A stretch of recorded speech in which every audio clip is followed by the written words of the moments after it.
इतनी ब्यूटीफुल, इतनी खूबसूरत म्यूजिकल इंस्ट्रूमेंट वाद्य यंत्र फिर कौन बनाएगा। जो कुछ भी पहले बनाया गया है वह बनाया गया है और दोहराया नहीं जा सकता है।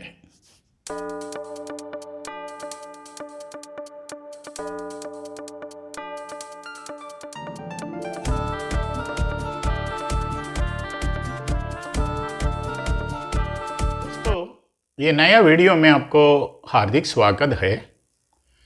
हारमोनियम एक पसंदीदा वाद्य यंत्र है, भारतीय वाद्य यंत्र नहीं है। इसका जन्म यूरोप में हुआ था और अब यह भारत और पड़ोसी देशों में व्यापक रूप से इस्तेमाल होता है। हारमोनियम के निर्माण में कई लोगों शामिल हैं। आज हम हारमोनियम के जन्म के बारे में चर्चा करेंगे। अगर आपके पास समय है तो पूरा वीडियो देख लेना, क्योंकि इसमें जितना मुझे पता है, जितनी इन्फॉर्मेशन मेरे पास है, वो सब मैंने इसमें बताया है।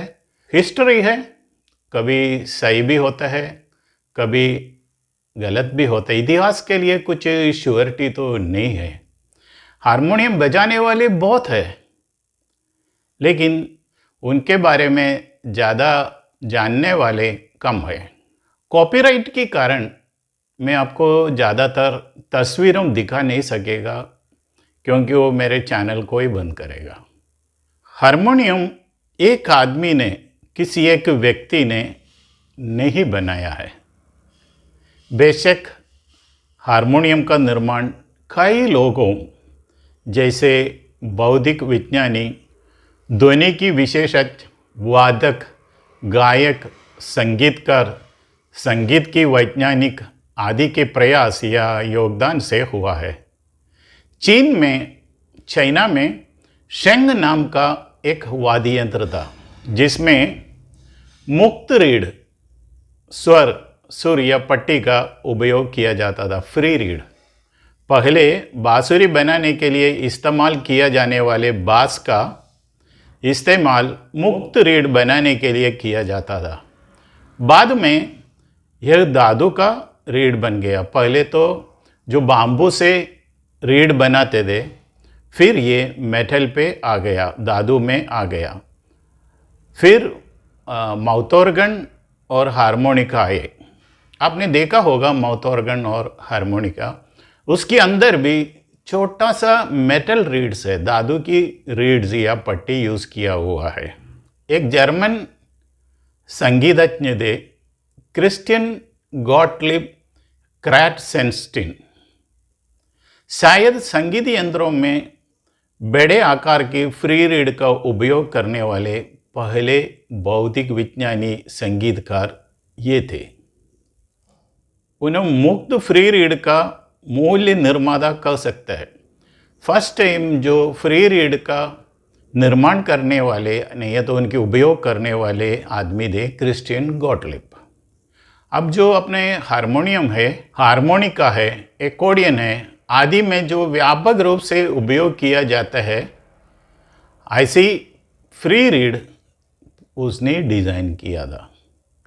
लेग हारमोनियम की प्रोटोटाइप, जो मॉडल, जो डिज़ाइन क्रिस्टियन गॉटलिब द्वारा किया गया था। हैंड एयर पंप हारमोनियम पर जाने से पहले, जब हाथ हारमोनियम पे जाने से पहले, आइए थोड़ा सा चर्चा करें कि लेग एयर पंपिंग हारमोनियम 1818 में वियना के एंडन हेइकल को फिजिक्स, एक्यूस्टिक एंड म्यूजिक में रुचि थी। उन्होंने हारमोनियम प्रकार का एक कीबोर्ड वाद्य यंत्र, जिसमें बजाने के लिए चाबी दे, ऐसे एक यंत्र डिजाइन किया था। ऑस्ट्रिया का राजधानी वियना म्यूजिक के लिए भी बहुत ही प्रख्यात थे और दुनिया इसे संगीत की शहर भी कहते हैं। ये सिटी वियना हारमोनियम के लिए बहुत प्रख्यात था। वो म्यूजिक के लिए एक फेमस सिटी थे और उधर बहुत कुछ म्यूजिशियन भी रहते थे। वियना कई अंतर्राष्ट्रीय संगठनों का मुख्यालय है। ऑस्ट्रिया कला और संस्कृति खास करके संगीत का केंद्र है। पश्चिमी संगीतकार और महान संगीतकार जैसे मोज़ार्ट, जो अपने ओपेरा संगीत और सिम्फनी के लिए प्रसिद्ध है, बीथोवन, जिन्होंने विश्व प्रसिद्ध फॉर अलीस एंड मूनलाइट सोनाटा की क्रिएशन की थी, हेयडन, जो सिम्फनी की जनक क्रिएटर माना जाता है, वो भी वियना में थे, और विवाल्दी, जिन्होंने द फोर सीजन उसकी रचना की, और स्ट्रॉस फैमिली, ये प्रसिद्ध संगीतकार है, वो भी वियना में ही रहते थे और काम करते थे। हम वियना में कई पश्चिमी संगीतकारों का घर देख सकते हैं, संग्रहालय भी देख सकते हैं। ये बीथोवन का घर है। इधर रह के बीथोवन म्यूजिक कंपोज करते थे। ये मोज़ार्ट की मोनूमेंट है, स्मारक है। उसके सामने जो दो बच्चे खड़े हैं ना, वो मेरा पोते हैं, ग्रैंडसन्स है। वो लोग रिसेंटली वियना विजिट किया था, तब लिया हुआ फोटोस है। ये एक बहुत पुराना पाइप ऑर्गन है, आज भी वो फंक्शनिंग में है, उसको अच्छी तरह मेंटेन किया है, खूबसूरत इंस्ट्रूमेंट है। फ्रांस की गैब्रियल जोसेफ ग्रेनी ने फ्री रीड को foot pedal air pump organ के साथ प्रयोग करना शुरू किया।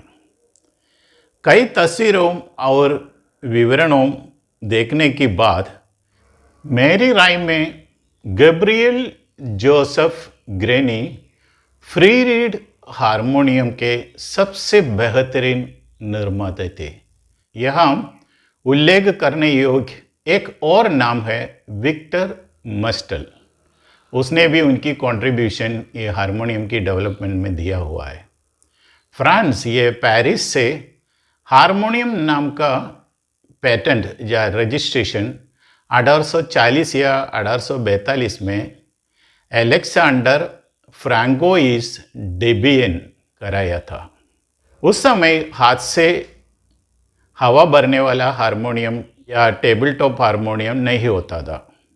वो हारमोनियम को लेग हारमोनियम, पाया पट्टी, free read organ, church organ, leg air pumping harmonium आदि कहा जाते थे, लेकिन ये हैंड हारमोनियम नहीं था। अभी हम देख सकेगा एक फेमस व्यक्ति, उनकी प्रोडक्ट आज भी फेमस है। पेरिस में लुइस मॉरिस कैस्रियल ने 1840 में कई उच्च गुणवत्ता वाले लेग हारमोनियम बनाया, और उनकी अगली पीढ़ी ने 1984 में उनका निर्माण बंद किया था। मॉरिस कैस्रियल की जो हारमोनियम रीड्स है वो बहुत ही पॉपुलर है और बहुत रेयर है। वर्ल्ड में आपको ये ज़्यादा नहीं मिलेगा। ये कैस्रियल जो रीड्स आप आज भी जो देख रहे हैं वो यही फैमिली से बने हुए रीड्स है। तो लुइस मॉरिस कैस्रियल की आगे की पीढ़ी ने बहुत रीड्स बनाया है, लेकिन उसने 1984 में उनकी मैन्युफैक्चरिंग बंद किया है। लेग हारमोनियम बनाना भी उसने बंद कर दिया है। तो जो दोनों रीड्स, एम कैस्रियल रीड्स और कैस्रियल पेरिस रीड्स, दोनों पूरे वर्ल्ड में फेमस है। अपने इंडिया में भी अभी मिलता है, लेकिन अच्छे कंडीशन में मिलना अभी मुश्किल होने लगा है। उन्होंने शायद पहली बार हारमोनियम बनाया था, लेकिन हैंड बेलो जो दमन है वो हारमोनियम की ऊपर की साइड में आते थे। तो किसने पहली बार हारमोनियम, हैंड हारमोनियम बनाया? वो कैस्रियल कंपनी है। उसकी जो बेलो ऊपर था तो इतना कंफर्टेबल नहीं था वो। उसकी फोटो मेरे पास है, आपको नेट में भी वो देखने को मिलेगा। एक हाथ से ऊपर लगी जो बेलो है, हारमोनियम की ऊपर की साइड में थे, वो बेलो से हवा भरना पड़ता था और दूसरी हाथ से वो बजाते थे। और पश्चिम संगीतकार इसको ज़्यादा प्रोत्साहन नहीं दिया, क्योंकि उनको तो हारमोनी चाहिए, तो दोनों हाथ चाहिए। इसमें तो एक हाथ से हवा भरना, एक हाथ से बजाना है, इसलिए ये मॉडल पॉपुलर नहीं हुआ। Mason and Hamlin, ST organ company जैसी अमेरिकी कंपनियों ने विभिन्न मॉडल लेग हारमोनियम और ऑर्गन वाद्य यंत्रों का निर्माण शुरू किया था। 1850 के बाद मुख्य सुधार पेरिस में विक्टर मस्टल और अमेरिका में जेकब एस्टे द्वारा किया गया। जोहान जॉर्ज शिडमेयर एक जर्मन कीबोर्ड या पियानो वाद्य यंत्र निर्माता था। उच्च गुणवत्ता वाला लेग हारमोनियम विकसित करने में उनके योगदान हम याद करना चाहिए। और एक चीज़ आप याद रखना चाहिए, शायद शिडमेयर ट्रांसपोसिंग या स्केल चेंजर संगीत वाद्य यंत्र का पहले निर्माता है। उसने ये ट्रांसपोसिंग सिस्टम फर्स्ट टाइम इंट्रोड्यूस किया था। जो अपना स्केल चेंजर में जो सिस्टम है वही सिस्टम है। कीबोर्ड स्लाइडिंग ऊपर नीचे होता था, सुर ऊपर या नीचे ले जाना टेक्निक उन्होंने इंट्रोड्यूस किया था। अभी यह निश्चित है कि हारमोनियम एक भारतीय वाद्य यंत्र नहीं है, जैसे कि कई लोग गलती से सोचते हैं। वास्तव में हारमोनियम एक पश्चिमी वाद्य यंत्र है, जिसे हार्मोनिक संगीत के लिए दोनों हाथ से बजाया जाता था। 1920 या 1930 के दशकों में पश्चिमी देशों में हारमोनियम की लोकप्रियता कम हो गई, क्योंकि संगीत का इंटरेस्ट या रुचि बदल गई और इलेक्ट्रॉनिक ऑर्गन का आविष्कार भी हुआ। तो चेंजेस तो हर फील्ड में आता है, ऐसा म्यूजिक का फील्ड में भी चेंजेस आ गए हैं। अब यह स्पष्ट है कि मूल हारमोनियम एक पंप ऑर्गन लेग हारमोनियम था और इसमें पैरों से बेलो या दमन या पर्दे दबाकर हवा भरी जाता था। ये लेग हारमोनियम पायापट्टी 19वीं सदी के अंत में भारत की स्वतंत्रता से पहले फ्रेंच और अंग्रेजों द्वारा भारत लाया गया था। इस प्रकार कई यूरोपीय हारमोनियम भारत आ गए थे। हमारे संगीतकार उस वाद्य यंत्र की ओर आकर्षित हुआ और उसे बजाना सीखा, क्योंकि अपने लिए वो बहुत इजी लगा, क्योंकि हम लोग ज़्यादातर मेलोडियस जाता है, तो अपने संगीतकारों ने वो बजाना इजीली सीख लिया। हम देखेंगे जो लेग हारमोनियम पायापट्टी से हाथ पट्टी कैसे रूपांतर हुआ। द्वारकीन एंड सन्स 1875 के दौरान कोलकाता, तब कलकत्ता थे, संगीत वाद्य यंत्रों का एक प्रमुख निर्माता था और मालिक श्री द्वारका नाथ घोष पैरों वाला हारमोनियम और संगीत के बहुत शौकीन थे। उन्होंने फ्रेंड बेलो या दामन वाला हारमोनियम डिज़ाइन किया और पहली बार बनाया। तो ये जो हैंड हारमोनियम इंडिया में पहली बार बनाने में डेफिनेटली द्वारकीन एंड कंपनी की हाथ है।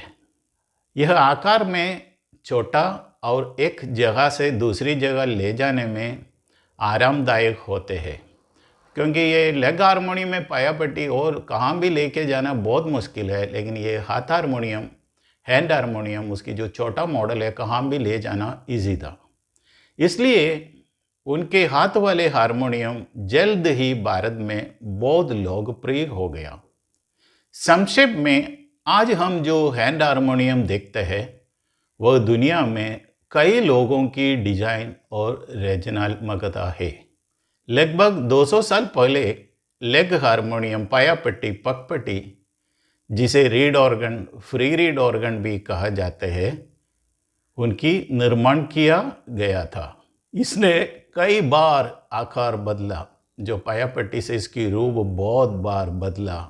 आज हमारे पास अलग अलग उपयोग और कार्य के साथ अलग अलग हाथ हारमोनियम है। सिंगल रीड है, डबल रीड है, ट्रिपल रीड है और 4 रीड वाला है और 5 रीड वाला भी आ गया है। सफारी हारमोनियम से फोल्डिंग हारमोनियम से अलग अलग टाइप का है। श्रुति हारमोनियम है, स्केल चेंजर है, ट्रैवलर मॉडल्स है और डुल्सिटाना है, हरिनाम हारमोनियम है और लैपटॉप हारमोनियम है। ऐसे सभी मॉडल मार्केट में इतना चलते नहीं है। ये लैपटॉप हारमोनियम बहुत कम यूज़ में आता है क्योंकि वो इतना सक्सेसफुल मॉडल नहीं है, क्योंकि उनकी डिज़ाइन इतना परफेक्ट नहीं है और इसमें स्वीटनेस भी नहीं है। और डुल्सिटाना बहुत कम लोग अभी यूज़ करते हैं। आउटसाइड इंडिया में कुछ जगह पे चलता है, लेकिन इंडिया में उनकी यूज़ कम होने लगा। हाल ही में मुझे इलेक्ट्रॉनिक सर्किट हारमोनियम भी देखने को मिला। हारमोनियम पूरी तरह से एक रीड इंस्ट्रूमेंट है और कृपया इसकी गुणवत्ता को खराब ना करें। दुर्भाग्य से इलेक्ट्रॉनिक कीबोर्ड बहुत सस्ता और आसानी से उपलब्ध होने के कारण हारमोनियम का इस्तेमाल कम होता जा रहा है।